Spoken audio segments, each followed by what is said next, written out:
Vivekachudamani, Shankaracharya, has till now told the qualities of a guru, how to approach a guru, and what to ask of a guru. Now in the 36th verse, he says, Durvara sansara davagni taptam dodhuya manam duradrishtavatai bhitam prapannam paripahi mrityoho sharanya manyat adyadaham na jane.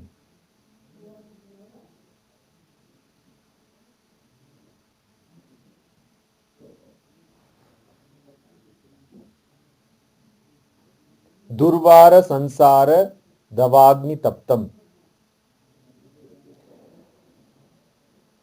Durvara means that which cannot be put off, that which cannot be removed, that which cannot be cleared. What is that? Sansara dava agni. Davanala we say, or davagni means a fire which is there in a forest. So that is called davagni or davanala. So this davagni, that means the forest of world, worldly forest, world forest. So dava agni taptam, taptam, burnt out of this fire, burning of this fire. So who is being burnt? I am being burnt. The disciple tells the guru, when the disciple approaches the guru, that I am being burnt by the fire of this forest. And what kind of fire is this? This fire is, which is durvara, which cannot be put off. I am unable to put off this fire. I am unable to put off this fire. I am unable to quench this fire. I am unable to douse this fire. It is not possible for me to put a stop to this fire. So in our life we use fire a lot. Till it is in a manageable condition, we have no problem. In fact, it is very useful. But the moment it becomes unmanageable, then it consumes everything. So worldly fire. Why is this worldly fire? What world fire we are talking about? What forest we are talking about? How can world be compared to a forest? How can world be compared to fire? Or world forest be compared to fire? So forest, if you go to a forest, not forests which have been maintained and where roads are made so that people can go, not forests like that. Like if you go to this Jim Corbett National Park, there you will see that there is forest, and in between the forest there is a way, a pathway has been created so that people can go, vehicle can go, and people go and see. And then they say that I want to see tiger. And when tiger comes, these people start running away. So you went to see tiger, and that is actually the tiger's house, and you are going and creating disturbance. So that is what we human beings do. We go every place and do disturbance. And so that is the forest which has been prepared for your visit. So it is all very comfortable, and you go there and do picnic and eat food, etc. But not that kind of forest. A forest which is truly forest, where people cannot walk, where there is no pathway. So if you go into such a forest, what happens? Then you suddenly get entangled into some bushes, some thorns come, or suddenly some creepers come and you are caught in some creepers. You don't know how to go. You don't understand where there is a hole and where there is some water and etc. So you get bewildered, you get confused because of the forest, and you don't understand what is the direction. So if you have a GPS device, then you can understand the direction. Otherwise, it is not possible. So you are totally confused. And what is this forest? Of life and birth and death, life and death, this forest is the forest of our desires. The forest of our desires. You have one desire and it doesn't stop there.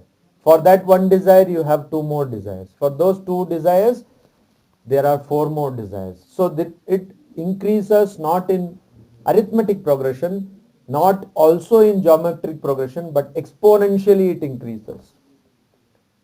Exponentially it increases. So it goes on increasing. Not like 2 into 2 is 4, 4 into 4 is 16, not like that. Also not 1, 2, 3, 4. But 2 raised to the power 2 is 4 and 4 raised to the power, like that it goes on. So it's exponential increase. It goes on and on and on. You want to purchase a dress or you want to purchase a shirt. You go to a mall. And what do? When you come out of the mall, you have purchased not only a shirt, not one shirt, you have purchased 10 pairs of shirts. And then also you have purchased so many other things which you didn't need. Why? Because get one, buy one free. There was an offer available, you see. And because this offer is there, now you will not get. This is the Diwali time, now this offer is available, you purchase it now. And that is how human psychology is utilized by marketeers, advertisement people. They will say, hurry, till offer valid till stocks last. That fellow has so many stocks, so much of stock, but still like that. So everybody will hurry and now itself they will purchase. And next day you go and say, no, stocks are all over. See, there was not stock at all. Either like that or they have plenty of stock. They will come with some other offer. So this is what you want to purchase one soap, you end up purchasing 5 soaps. Why?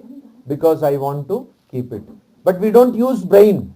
What does the brain say? If you were to use brain, if you were to truly analyze, then what would you see?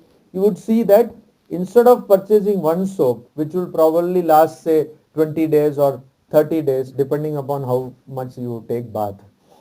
So it will last, and then you purchase another 4 pieces of soap, which is an unnecessary investment. So your money is blocked there. You don't understand that. You think I have saved money, but you have not saved. Actually you have lost money. You need only one shirt or one pant and you have a whole boutique in your house. In your closet you have so many shirts. Again, money is lost, investment. Because even if you purchase and keep it, even if you don't use it, it is anyway going to become old. It is going to lose its look, appearance, and then you will have to again purchase. So all these things, see, you have so many positions, most of them are unnecessary. Most of them are needless. So how does that come? That is not what you need, but that is what you want. There is a difference between the need and want. That is what you want.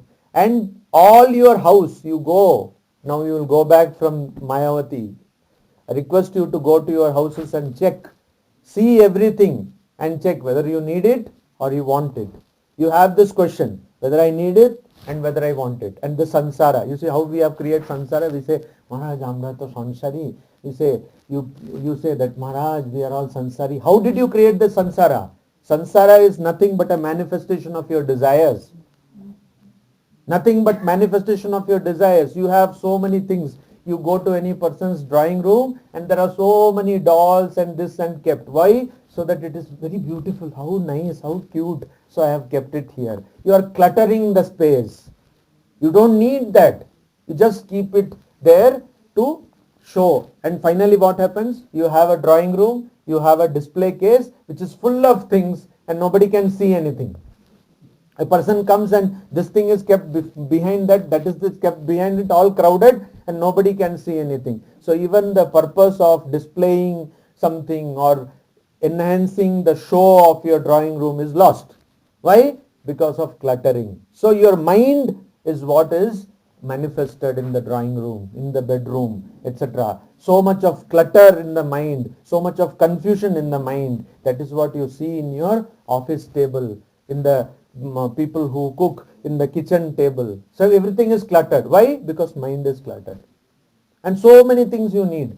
You purchase. You don't need. You simply purchase. Let it be. Oh, it is so nice. Let it be. Let it be. And that is how you develop the samsara. Just like in a forest, in a wild forest, where there is no path, there are creepers, there are reptiles, there are pits, there are holes, and there is also slow sand. So quicksand, which is called, where if you put your leg, then it will pull you inside. Similarly, in this world of yours, you have created a forest of desires. A forest of desires.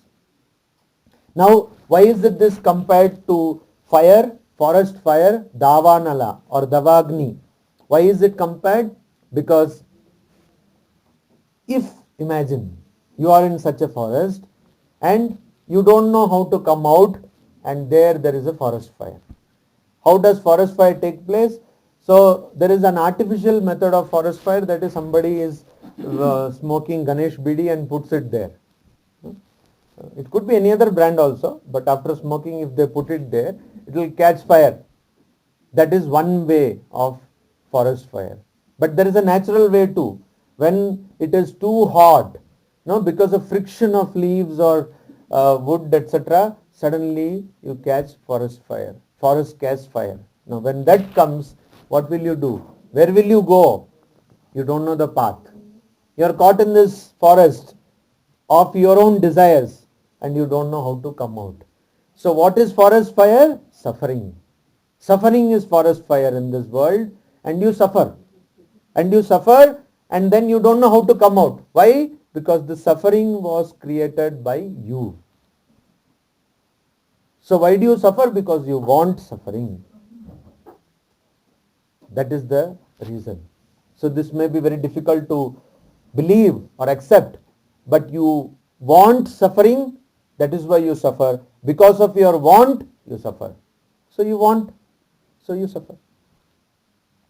You want, you suffer. Suffering is because of your want, and in this world of yours which you have created by your own desires, when you suffer, you don't know how to come out of that, because you are not giving up. So it is like the story which is popular in monastic circles, in sadhu samaj or in society of sadhus. What is that? All of you know. A sadhu was going in Ganga. He was taking bath in Ganga, and he saw that there is a blanket which is floating, kambal or kambli. So in mountain regions you need blanket. So the sadhu took hold of that blanket, but it turned out to be a bear, bhalu. So now the sadhu understood. Now the bear did not leave the sadhu. So another sadhu was seeing this from the bank of the river and said, why are you not leaving it? Or either you take it and come to the shore, or leave it and come to the shore. Said, नहीं महाराज, कंबली को तो मैंने छोड़ दिया, लेकिन कंबली मुझे नहीं छोड़ रही है. I have given up the blanket, but blanket is not giving me up. Why? Because of attachment. So your attachment, you start a family, you think what a wonderful. So all people, all bachelors, they think of the married life and feel happy. And all married people, they think of their bachelor life and feel happy. You have this idea that after marriage, everything will be so wonderful, so rosy, so wonderful. It will be happily lived ever, happily after. So that never happens. This happily living after doesn't even nowadays happen in films also. What will you do? You have a rosy picture of the life, of world, and then you marry. And then you see that there is responsibility. Then you see that you have to do all these things.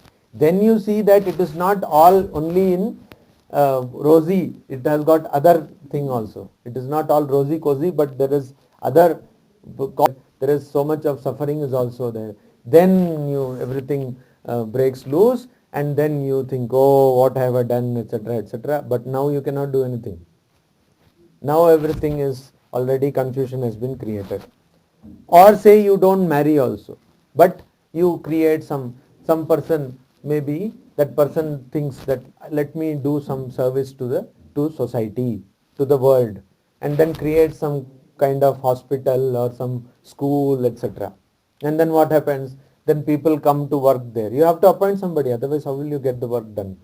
So much work you cannot do alone. Then you have to manage them. Then there are so many laws you have to follow. You have to give them provident fund, you have to give them gratuity, you have to then deduct income tax from their salary, and so much, and finally you see that it has become all big confusion. Then you think, what was the necessity of starting this? So it is like that. You start something small and it goes. So it is not that world needs your help. Actually you want to give help to the world or to society. Why? So that you can say that I help society. People all, so many clubs are there. They give donation and then they always, I will also come in the photo, and then they will smile like this and they will put it on Facebook. So they might have given some donation of 10,000 rupees, but they would spend more than 15,000 on publicity. That is the idea. That is how things operate. Why? Because you want to show that I have done this. So that is the forest. And if in that forest somewhere some problem comes, then suffering.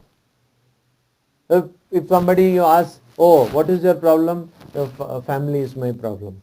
Okay, so just don't have any attachment. Even if somebody tells something, just ignore. How can I ignore?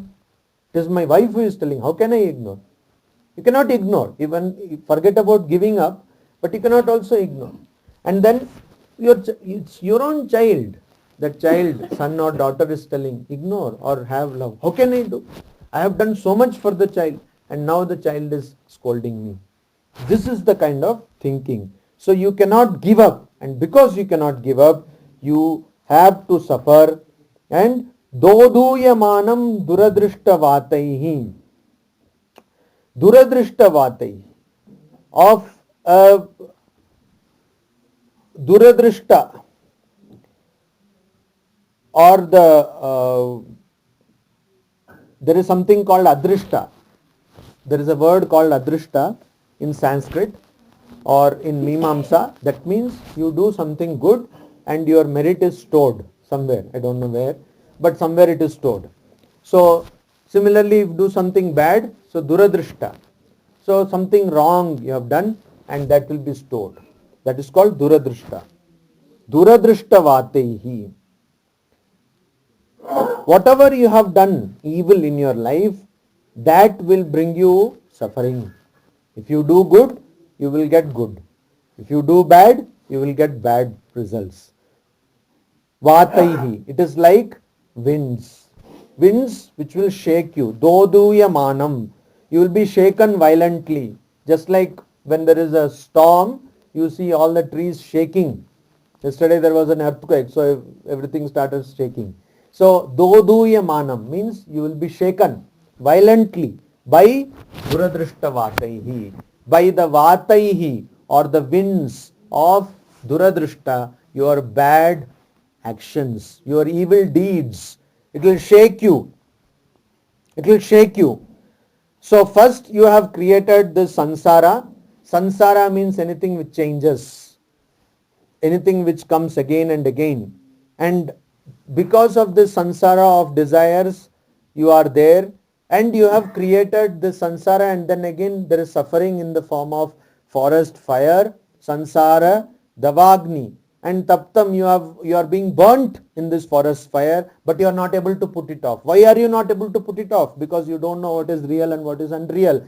You don't know that these desires are the cause of your suffering. So that is why you are not being able to put it off. So what happens if you are in a forest fire and you are not able to go to water, or you are not able to get a blanket, or you are not able to extinguish this fire? What will happen? You will be running hither and thither. You will be running from this corner to that corner to get some remedy.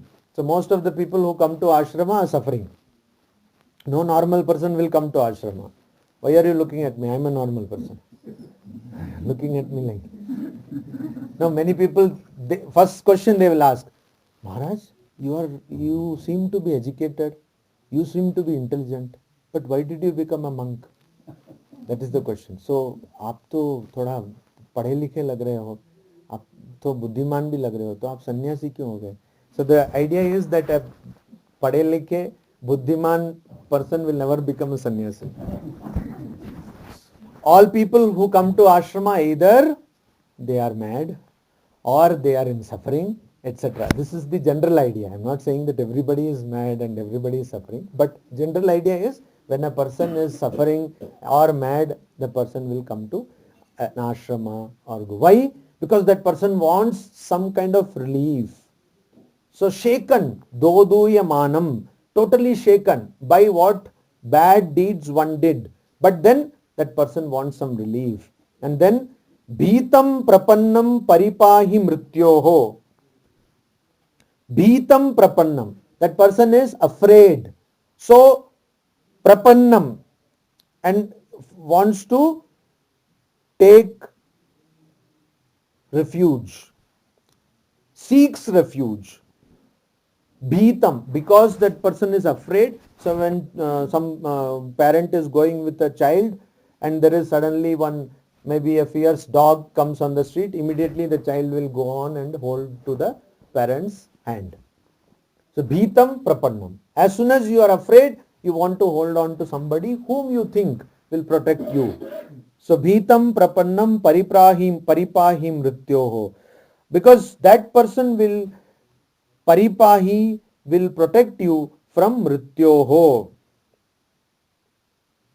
From mrityoho. Mrityoho means from constant suffering or constant birth and death. From constant coming to this world, repeated cycles of coming to this world. This person will be paripahi mrityoho, will protect you from that.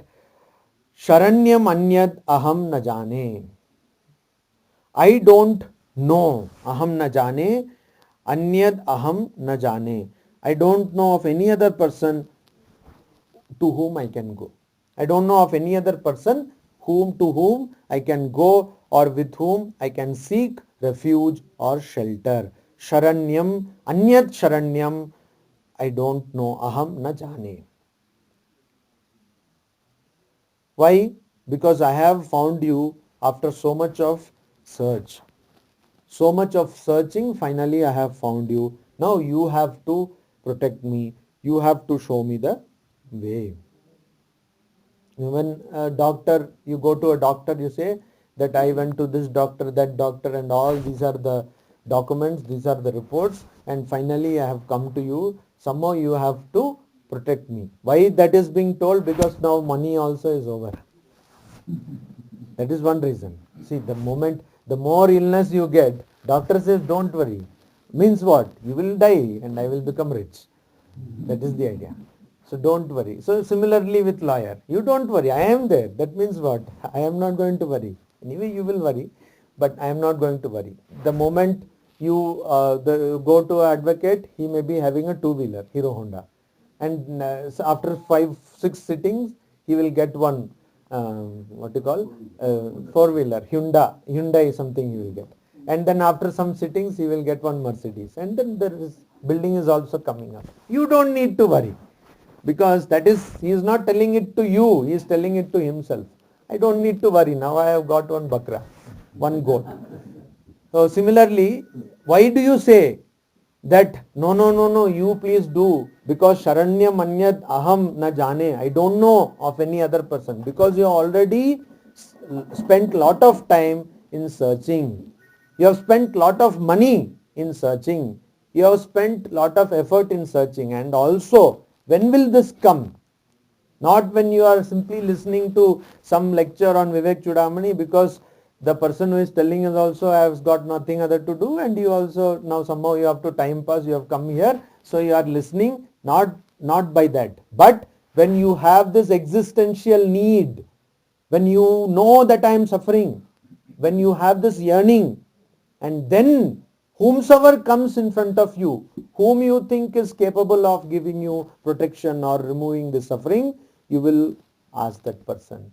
Just like a person is drowning, and even a small thing, it may also drown maybe, but when a person is drowning, that all that thinking does not come. That person will hold on to that log of wood or whatever tube or boat or raft or whatever comes in front and will hold on to protect oneself. So that kind of longing or yearning should be there, that Sharanam Anyat Aham Na Jane. I don't know of anyone who can give me shelter. I don't know. Why? Bhitam. And why does this come? Because of fear. Why does fear come? Because we think there is something to be afraid of, and there is one person who will be afraid. So sitting in your room, you will be afraid, thinking of what? What will happen in the future. And if you see somebody, you will be afraid. Why? You will think what this person will do to me. Or you see some kind of animal and you are afraid because you think the animal will come and attack you. So afraid. So dvitiyat vai bhayam bhavati. In Brihadaranyaka Upanishad it said, fear is because of duality. It's because of the perception of the other. There is another person and you think there is another person, so you are afraid. If you have to go beyond fear, you have to know, you have to be convinced. You should have this manisha, firm conviction, deep conviction that there is nobody other than me. That means there is only one consciousness, there is no other. That is the Advaita philosophy. But if you are afraid, then you will have to hold on to somebody. So a person who is afraid of somebody, and to remove that fear wants to hold on to somebody. So bhitam, because I am afraid, I am holding on to somebody. But even that holding on to somebody is in the realm of ignorance. So even when you go to a guru, you are ignorant. But it is a better ignorance. Why? Because your ignorance is slowly reducing. There are three gunas, sattva, raja, tama. But we have to gradually remove rajas and tamas guna, or the qualities of rajas and tamas, and increase the preponderance of sattva in us. But finally we have to go beyond sattva also, because that is also within ignorance. So similarly, you hold on to a guru and then finally you practice what the guru says, and then you have to transcend that also. You have to see oneness everywhere. But to do that, you have to hold on to the guru, and then you have to say that, oh Guru, please protect me. Sharanya manyat aham na jane, because I don't know anything or anybody apart from you who can protect me. Om Shanti Shanti Shanti Hari Om Tat Sat.